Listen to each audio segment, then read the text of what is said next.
Chicago White Sox were one of the best baseball teams of the 19th century. National League originals, they won many of their league's early pennants. Renamed the Cubs, by the beginning of the 20th century, they played in their first World Series in 1906 but would lose to the American League's Chicago White Sox, also known as the Hitless Wonders. They would, however, win the World Series in 1907 and 1908. It would be another 108 years before the Cubs would win another World Series. How did, in 107 years of failure, the Cubs not only not win the World Series, but also basically not win the pennant for 70 years as well? Well, the history of the Cubs can be divided into three main periods. First, a period of great beginnings from 1876 to 1908, then making the World Series but losing 7 consecutive times from 1909 to 1945, and then there's the losing from 1946 to 2015. There's also the present era that began in 2016 when the Cubs did finally win it, and thus started what is basically the end of the world. Just 6 days after the Cubs win, reality TV star Donald J. Trump was elected President of the United States. The president the last time the Cubs won was Roosevelt, as in Teddy. Of course, the last time the Cubs had won, neither of the world wars had occurred yet, and the Ottoman Empire was still in existence. The Russian Revolution had not yet occurred, and Babe Ruth was a 13-year-old teenager.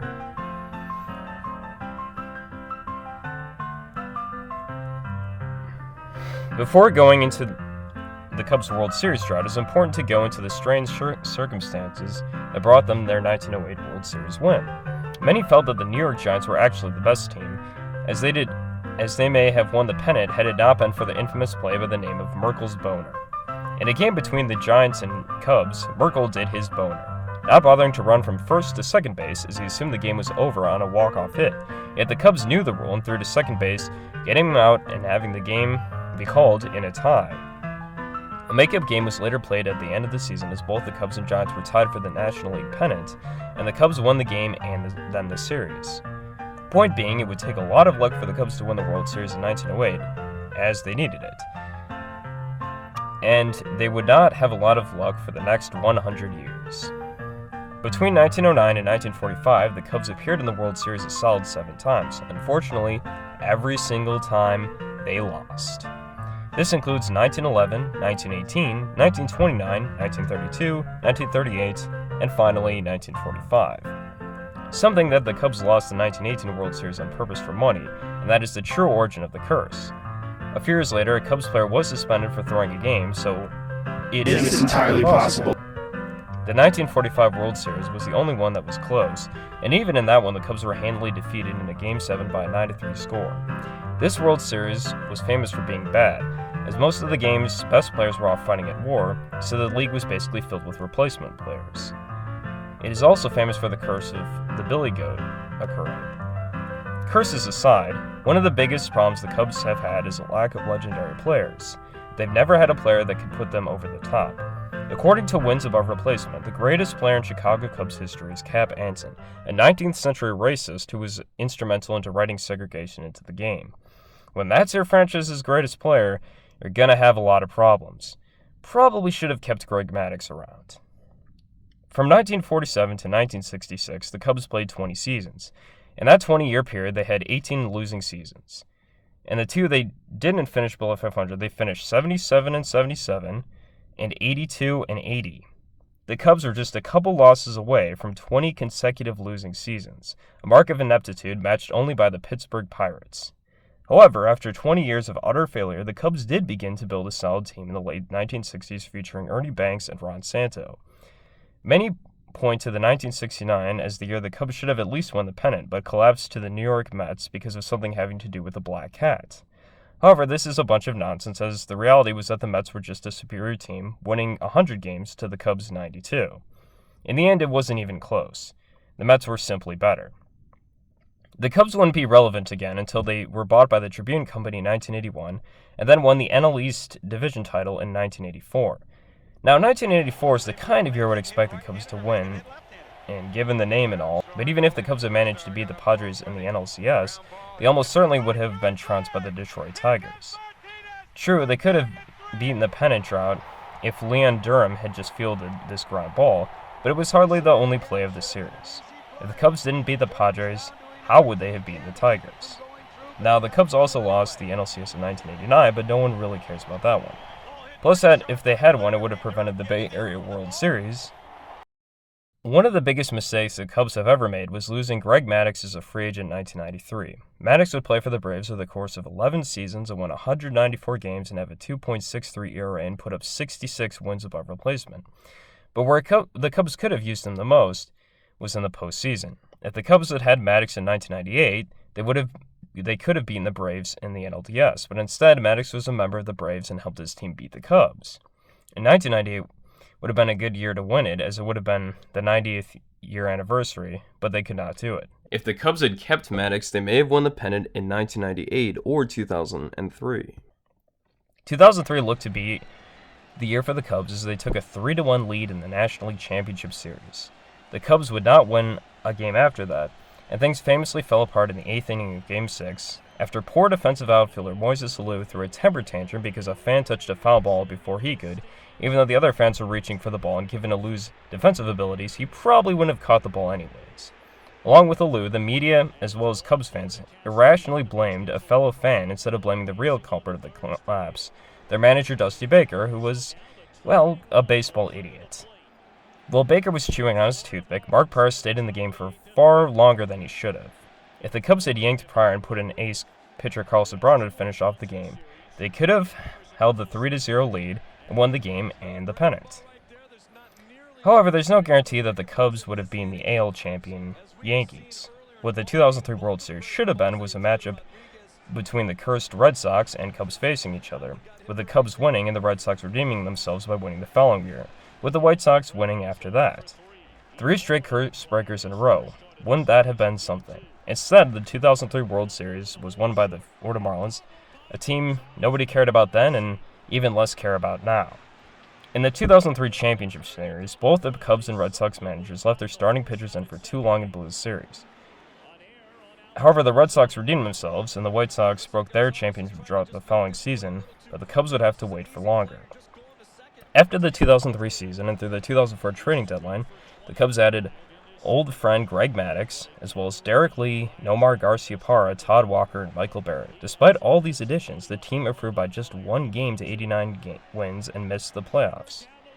This was both in part to poor managerial decisions by Dusty Baker, as well as being in the same division as the dominant Cardinals and Houston Astros, who would face each other in the NLCS in consecutive seasons.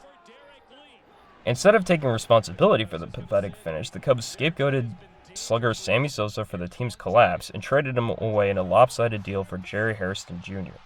Imagine treating your most iconic player since Ernie Banks that way. In the offseason before 2007, the Cubs spent $300 million on Alfonso Soriano and others. Just like they did 100 years ago, they made the playoffs in both 2007 and 2008. Unfortunately, unlike last time, they did not win a single playoff game. In the 2008 playoffs, the 97-win Cubs were swept by the 84-win Dodgers. A roided-out Manny Ramirez had a lot to do with that loss, crushing baseballs that were not even in the strike zone. The 100-year anniversary looked like the time the drought would have been broken, but it was not. After 2008, the Cubs faded into obscurity, and general manager Jim Hendry was eventually fired, but not before he could make one last key move in drafting a young shortstop named Javier Baez. Many thought that 2015 would be the year the Cubs would win the World Series, as it was predicted they would do so in Back to the Future. However, a few things were wrong with the prediction. For one, the Cubs beat the Miami Gators in the series. Now, there was a baseball team in Miami by 2015, but unfortunately they played the National League, making a World Series matchup between them and the Cubs impossible. The movie also shows the Cubs winning on October 23rd, as the director did not anticipate baseball adding another round of the playoffs, pushing the World Series to the end of October rather than the third quarter. Nevertheless, the Cubs made the NLCS for the 4th time in 2015. Just like in the olden days, the Cubs lost, unable to fulfill the Back to the Future prophecy. But at this point, they just had to win. Enough was enough, and in 2016, they finally did. Done it before. Here's the 0-1. This is going to be a tough play. The Cubs win the World Series! Brian makes the play! Unlike previous Cubs teams, they weren't just relying on a couple superstars, but a stacked team from top to bottom. Their manager, Joe Madden, wasn't perfect by any stretch of the imagination, but he was a heck of a lot better than Dusty Baker. The 2016 Cubs could have collapsed just like previous Cubs teams did, but this time they had everything they needed to win. Now, the Cubs going all in this time period cost them several talented prospects as they traded away Jorge Soler, Gleyber Torres, Eloy Jimenez, and Dylan Cease, all players they would certainly like to have right now. But for 2016, it was absolutely worth it. The point here is that it was a long time in between the Cubs winning the World Series. A lot of fans have claimed to be long-suffering, and although their team is far from the losingest, as such distinction would go to somebody like the Mariners or Padres, the Cubs fans have probably suffered more than any other fan base. Well, the Cubs' drought reached 108 years. The next highest team is also a team from Chicago that had 88 years of drought. By comparison, Red Sox fans don't have anything to complain about, and the Mets... Give me a break. No. I have no empathy. Will another team ever reach the 100-year drought mark again? Well, the Cleveland Indians are the closest, as they've not won a title for 72 years and don't look likely to be doing so soon. Their best chance was 2016 when they blew a 3-1 lead against the other cursed team, the Cubs. Given Cleveland's pathetic record of failure, it seems possible they could surpass the century mark, and hopefully they break the all-time drought as well. They only have 37 years to go, and as somebody who hates the Indians, I hope they do not win it ever. As far as the Cubs' pennant drought of 71 years is further in reach, as the Seattle Mariners and Pittsburgh Pirates have already gone over 40 years without winning the pennant. The Mariners hardly ever make the playoffs, and the Pirates struggle as a small market team in a tough division, so it could be a while before we see either team in the World Series. However, the Mariners winning the World Series would be pretty awesome. So why didn't the Cubs win? Was it poor management or some kind of curse? Was it the Billy Goat, the thrown 1918 World Series? Allegedly, the building of Wrigley Field on an ancient Native American burial ground, or a black cat. The website Encyclopedia even has a bizarre theory about the Cubs not winning due to a bet they lost with Jesus Christ, where Jesus claimed the Cubs cheated against him in a game in heaven, causing God to curse the team. But as Jack Brickhouse once said, any team can have a bad century. Don't worry, Cubs fans. I'm sure the next World Series is just around the corner.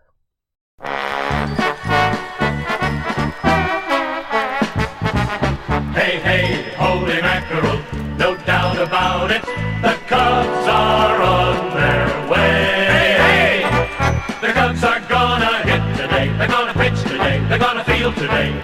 Come what may, the Cubs are gonna win today. Hey, holy mackerel, no doubt about it, the Cubs are on their way. They got the hustle, they got the muscle, the Chicago Cubs are on their way.